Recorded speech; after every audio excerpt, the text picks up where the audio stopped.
This program was made possible by contributions to your PBS station from viewers like you. Thank you. It's Your Business with Michael Aikens is brought to you by WCTE PBS and the Center for Rural Innovation with funding provided by a grant from USDA Rural Development. This series was produced under an agreement with Tennessee Tech University Center for Rural Innovation. Welcome to It's Your Business. I'm your host, Michael Aikens. If you have a passion that you're just itching to turn into a small business, but are afraid that you can't compete with larger businesses, just remember, everyone had to start somewhere. Small businesses are the backbone of our economy and help drive growth and innovation in the community. Join us as we sit down with two entrepreneurs that weren't afraid to step out and take that chance and now have thriving businesses.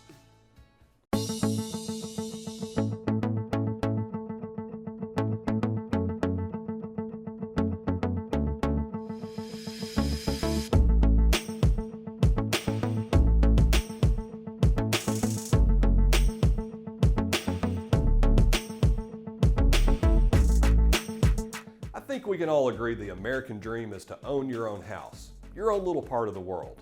Well, Amber Flynn Jared saw an opportunity to use her talents to help people make their American dream come true.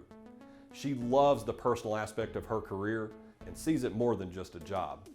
It's a chance to make friends and help those friends find the perfect place that can become their forever home.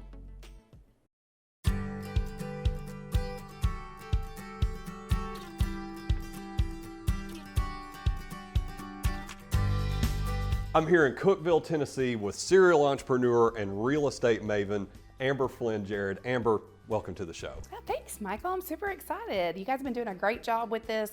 Love WCTE, love what they represent, and I'm just happy to be a part. Well, we love doing it, and we love having guests like you on the show, so let's get right into it. I have so many questions, but let's start out with the basics. Okay. You're a real estate broker, and you're also a serial entrepreneur. Tell me all about that. Oh my goodness, how much time do we have exactly? So I got into the business of real estate actually in 2009 when nobody was buying anything. That was a great idea. But I had a friend that was in it and kind of looked interesting to me. They were starting to see some of the HGTV type deal. And so like a lot of people who get into real estate, I'm like, that looks fun. Little did I know, it's absolutely nothing like that. Real estate is one of those ecosystems where a hub spoke business model, seems to naturally evolve. And so you find yourself branching out, into other avenues. So I had a construction company for a while where we were building spec homes and then kind of transferred into custom work, and that just became way more than I wanted to handle. Also have done property management and worked in the rental side of the business, which is also a totally different animal, when you're used to mostly residential real estate. So we've done a little bit of, all kinds of things in the real estate space, but at the end of the day, the residential work with buyers and sellers is really where my heart is. Why is that? Really it's the people. It's the people. I don't love the number crunching and the P&Ls and, all of that stuff that comes with business. I say, you can have the numbers, but give me all the peoples. And when you actually get to work with buyers and sellers every day and what is most of their largest capital investment, it's, can be scary for them too. And so you just walk along that path with them. You forge these really deep relationships. And now I have hundreds of friends that I didn't have before, because of a real estate journey. So as a real estate agent or a real estate broker, you're working for a company, but I would imagine you're an entrepreneur at heart. Absolutely. Tell me a little bit about that. It's kind of an odd business in that, yes, you do have to hang your license at a company, which mine is at the realty firm, and it is a family atmosphere, and I do love that about it, but you really are kind of every man for himself. You're a 1099 contract employee, you don't have a boss, and what I now tell my new agents that come in. As of today, you're starting your own business and you can make it look like whatever you want it to look like. And in real estate especially, so you have some, people that were like me when I got my license as stay-at-home mom and kind of just did it as a hobby or some extra money, all the way to, what we're running here now with a, full-fledged enterprise. So anything in between, there's no right or wrong way to do real estate. So I tell everybody, you can do it. Whatever you want it to look like for your family, it can be done. So, real estate, obviously very important for a growing community like we have here in the Upper Cumberland. Yeah. Can you talk to me a little bit more about, the intersection of business, real estate, and why that's so impactful for a rural area here? Oh yeah, sure. So especially, in a rural area like ours, one of the funniest things is people are so shocked at how much volume of real estate is sold in an area that is as small as ours.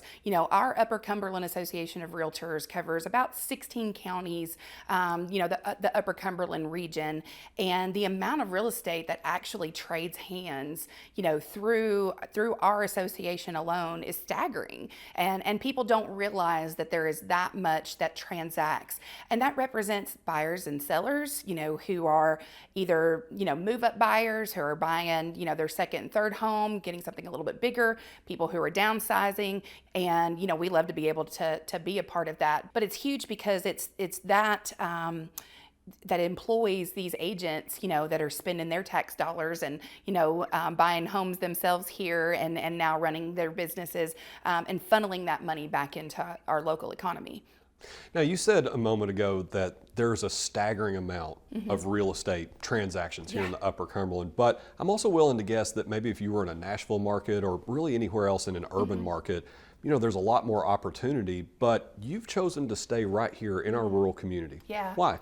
Well, that's so funny because I get that question a lot from my other colleagues and friends in the business that are in these bigger cities and the numbers that they're pulling in just because their per transaction, volume is going to be so much higher than ours. Our average price point, is obviously, as you can imagine, much less than a metro area. But there's just no better place to raise a family. We've got 4 grown children who are all still here in Cookeville or have come back to Cookeville, 2 grandkids and 2 on the way, and they're making Cookeville, in the Upper Cumberland their home, and that's super special. I mean, it's grown, it's changed, the landscape has changed, the way that our local governments and the university and the hospital all work together, to be able to be a nice playground for folks. That's huge when we're selling this area. Like, hey, you can come to a place that's still affordable for, as far as housing goes, but you'll feel safe here. Your kids can go to a good school. All of these things that really add to the quality of life that we have, here in a more rural area. You're going to have lower taxes and, be able to maybe buy more bang for your buck, here than you would somewhere else. And so all of those things are huge advantages when we're selling our area. Well, yeah, we've got people, we've got networking opportunities. We even have resources like the Biz Foundry, the Small Business Development Center.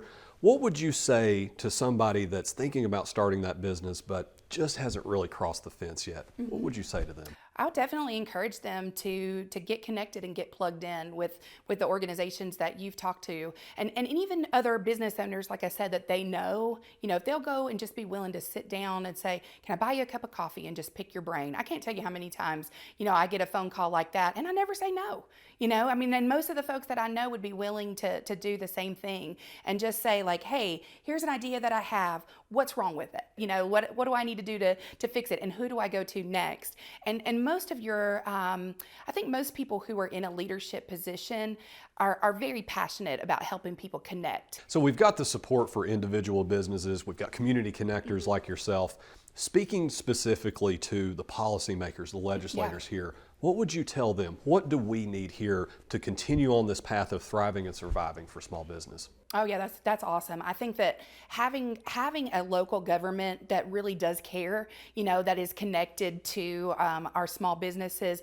One of the things that I'm super excited about with the chamber that they're doing, there were a few objectives that they had that were real estate specific, and so I had a good conversation, with some of our friends over there about this is super important. And yes, I'm so glad this made your radar. This one here is not such a big deal, and let me tell you why. And then don't forget about, this other avenue that maybe we need to explore. And so just having those conversations with the people who are actual boots on the ground, I think that's one of the things that causes disconnect, when it comes to local policymakers, is if they don't really know, they only have the people that are in their ear, speaking to them. And so if they're not connecting with the folks that are doing it in the trenches on a day-to-day basis, it's easy to disconnect. But I think we're super lucky to have, the local government that we have that really do care and want to hear what we have to say about that. I couldn't agree more. And, we talk a lot about leadership. What does leadership mean to you? Oh, that's a good question. I don't know that anybody ever says, like, when you say, what do you want to be when you grow up in the 3rd grade? Like, I want to be a leader. How do you quantify that? But when you think about, I've done a lot of leadership classes and studied a lot, read a lot of leadership books and been to seminars and, whatnot.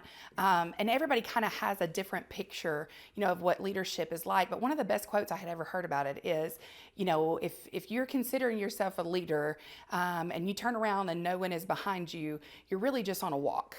And so thinking about your journey, who are the ones that are watching what you're doing, who are trying to implement the same things that you're trying to pull them alongside with you.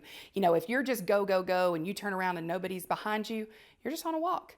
So I think paying attention to the people that you lead and making sure that you give them what they need to be successful, that's my passion. What's your leadership style?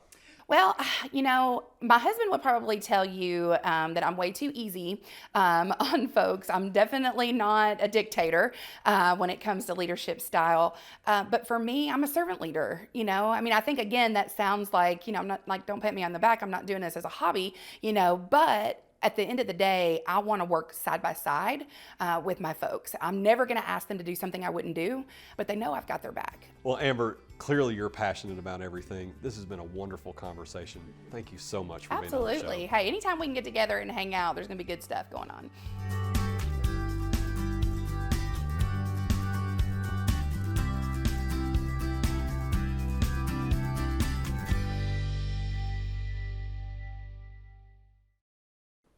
Although Diego Alvarez lived in San Diego, life brought him here to the Upper Cumberland, and now this area has become his home. So when the opportunity to start a business in this region presented itself, he took a bold step and is now using his taste and talents in his business, the Royal House of Cheese. Customers rave about his delicious, beautiful creations that add class and style to any occasion.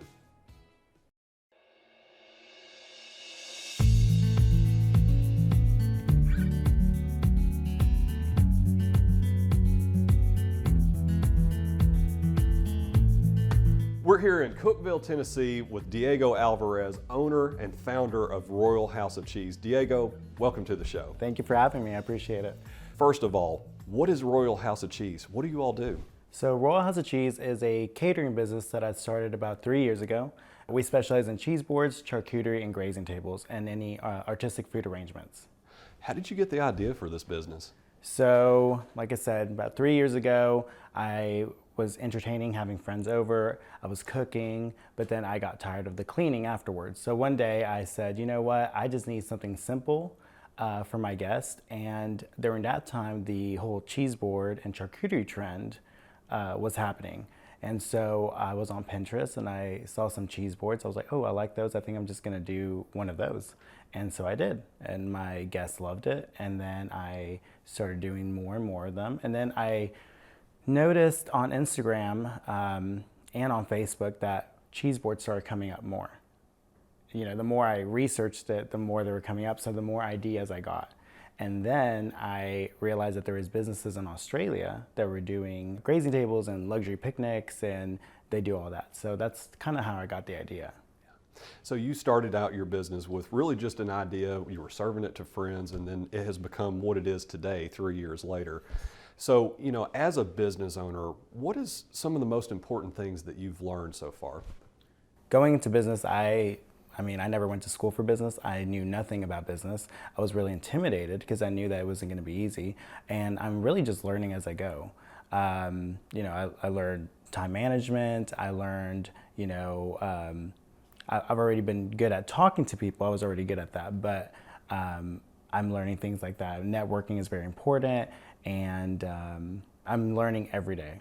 So you said you don't have any formal business training, but yet you've turned this into a successful business. Where are you going to learn, and what resources are you utilizing? So Google, YouTube, I watch videos all the time on entrepreneurship and how to run a business. I ask people in town who run their own businesses and who are entrepreneurs. I kind of pick their brains. I ask them questions whenever I see them out or whenever I run into them. I just, use the tools that I have. So why do you think it's important, especially in a rural area, to have resources like the Biz Founder and the Small Business Development Center? Well, like I said, it's kind of intimidating starting your own business. A lot of people that go into entrepreneurship like me, they don't really know what to do. They don't know what the next step is, what to do next. And so having, the Small Business Development Center and resources like that, it's just so helpful. You feel like you kind of have someone that's there for you, and you just go to them for help, and they help you out. And they saved my life, honestly. So you talked about owning a business, starting out is intimidating, and I'm sure, in talking to a lot of business owners, just the fact of owning a business is stressful. How are you balancing that stress and intimidation at the same time? I just kind of, roll with the punches. It's like I get stressed, and then I think to myself, it's okay, we're gonna get through this, just keep on going. Stress is gonna happen. I mean, it's a normal thing. And so I just kind of push it to the side, and just kind of try to focus on what I got to do. So I understand that you were a medic in the Air Force for several years. First of all, thank you for your service. Second of all, how do you think that military service has prepared you to be an entrepreneur? Well, first, thank you for your support. And like I said before, you kind of have to push stress to the side. Things are going to come up. You just kind of have to focus on what you're doing.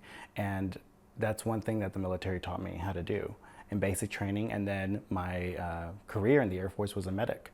So if you have a patient coming in and they're bleeding and dying, you don't have time to really stress or worry. And that translates right into business, doesn't it? Yes. So you're originally from San Diego, California, and now you're doing business here in the rural region of Upper Cumberland of Tennessee. How did you get here? So like you said, I was born and raised in San Diego. I moved here when I was a junior in high school. My stepdad is from Byrdstown, Tennessee, so he moved us all up here. And it was kind of like, the Clampets, but it was like, the opposite. It's like city meets, rural Tennessee. And so I'm not gonna lie, I didn't really like it when I first moved here. So as soon as I graduated high school, I joined the Air Force, left. But then after my Air Force career, I ended up coming back, and I actually enjoyed it, and I learned to love it. And I mean, Cookeville is just amazing. So, and it was a great place to start my small business. And this community is great, and they've helped out so much. And I've fell in love with Cookeville. I love Cookeville, and I feel like I'm here to stay now. What do businesses in rural areas like the Upper Cumberland, what do they need to survive? The community. For sure, the people that live in that small rural area. I mean, that's like the backbone. That's who you need. That's who's going to give you the business.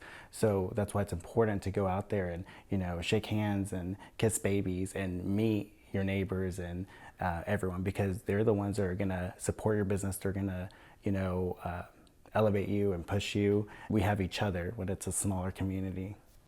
Well, similar question, but speaking directly to the legislators, the policymakers in the area, what can they do to help make small businesses thrive in our area? What they can do is draw more attention to small businesses and supporting small businesses. And the people already do that. So I feel like the people that are above us when it comes to politics, they should also try to push for that, instead of corporate. One of the great things about entrepreneurs and small business owners is they give back to the community. What are some ways that you've given back? Well, I don't know if you've heard about the Stevens Center. So the Stevens Center is a nonprofit organization, and what they do is they're huge advocates for child abuse and neglect prevention, and they support healthy families. And so I have tried to give back to the community by joining the board of directors. for them and helping them with their fundraisers and just giving them more exposure. It's a great nonprofit here in town, and so I try to give back. So pivoting a little bit, let's go back all the way back to when you decided you were going to make this a business. What do you know now that you wish you knew then? How expensive cheese and cured meats are. Well, tell us a little bit more about that. Well, I decided to go into the charcuterie business. Well, a lot of the stuff that goes on it, the fresh fruits, even the dried fruits, the nuts, the cheeses, the cured meats, all that, it's pricey, So in order for me to make a profit, I have to charge more. Plus, I have to take into consideration my time and my artistry that goes into it. It's something I wish I would have been more aware of, that and how many things you need to start a business. You need an accountant, a bookkeeper. You need someone to do your website. You need someone to take your photos. You need, if you're in catering, a certified kitchen, or else the health department will get you. So it's like, there's so many things that I wish I would have known. And like I said, I was just learning as I went.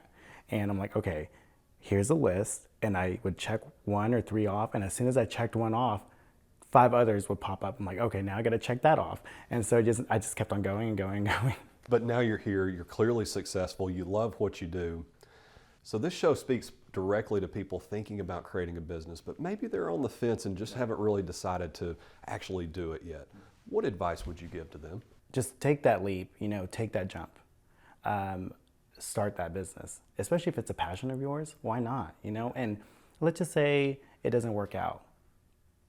Okay, just move on to the next thing. At least you tried, and then you won't regret not having started that business. And so, yeah, any person out there that wants to start a business, just do it. That's all I can say, because that's what I did.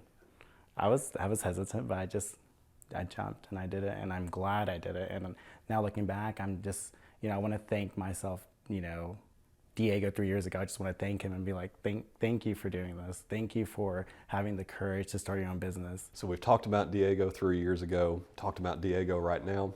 What's the future for Royal House of Cheese? So I want my business to grow. I want all of the Upper Cumberland to know what Royal House of Cheese is.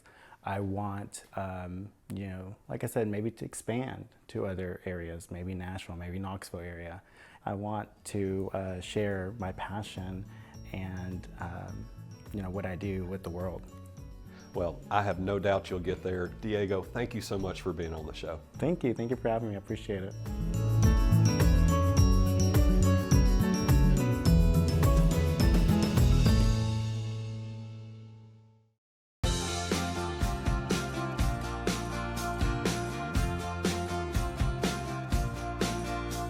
Hey there, my name is Kelly Hunter, the Intake Coordinator for the Business Resource Collective. The Business Resource Collective is your one-stop shop for all your small business needs that include free resources to ensure your small business will survive and thrive. The BRC was created by the Upper Cumberland Partners, the Small Business Development Center at UCDD, WCTE, the Central PBS affiliate, Tennessee Tech Center for Innovation, and the Biz Foundry. You may have heard our BRC partner, Tennessee Tech Center for Innovation, on the last episode of It's Your Business, speak about the resources out there for entrepreneurs or small business owners like you here in the Upper Cumberland. I'm going to elaborate a little bit on the specific assistance we can offer and provide you with an overview on how you and your business can start connecting to free resources and to the professionals who can provide mentorship and the specific steps you need to take to grow your business today. So who do we help? So if you are located here in the Upper Cumberland and wish to start a business or grow your existing business, we are here for you. Our partners that have created the BRC all have a specific expertise in how they can assist your small business. If you have a business idea and you have nowhere to start, we can connect you to the Tennessee Small Business Development Center to learn and work with their lead counselors on creating a business plan and learning more about potential funding options that you may qualify for. You have a business plan, but you need more direction as an entrepreneur? Let us connect you to the Biz Foundry, who offer multiple workshops and social networking opportunities. Need graphic design help? No problem. Tennessee Tech, a Center for Rural Innovation, can assign a student intern to assist you with the logo creation, a branding package, and more. No matter what stage of business you're in, we have the direct contacts you need to plan and meet your goals. We have assisted a little over 100 startups and growing businesses here in the Upper Cumberland, and we know we can help you as well. The process is easy, and you're literally just a click away from being connected. Go to brcollective.org, enter your info, and select a time and day to schedule a Zoom call with me, and we will take a deeper dive discussing your current business needs, goals, or any roadblocks you may be experiencing.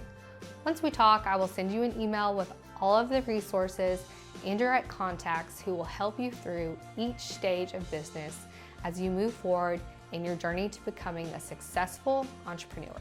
Having access to a group of small business supporters and mentors is vital to success as a small business owner and entrepreneur.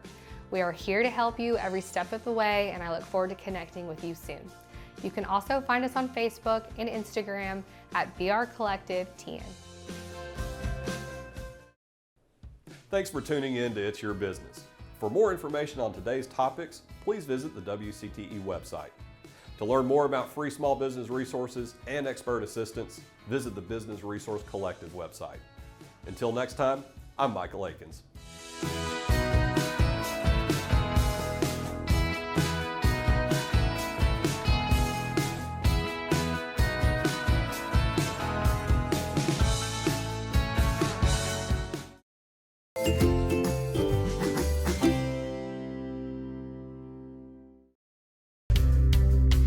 It's Your Business with Michael Aikens is brought to you by WCTE PBS and the Center for Rural Innovation with funding provided by a grant from USDA Rural Development. This series was produced under an agreement with Tennessee Tech University Center for Rural Innovation. This program was made possible by contributions to your PBS station from viewers like you. Thank you.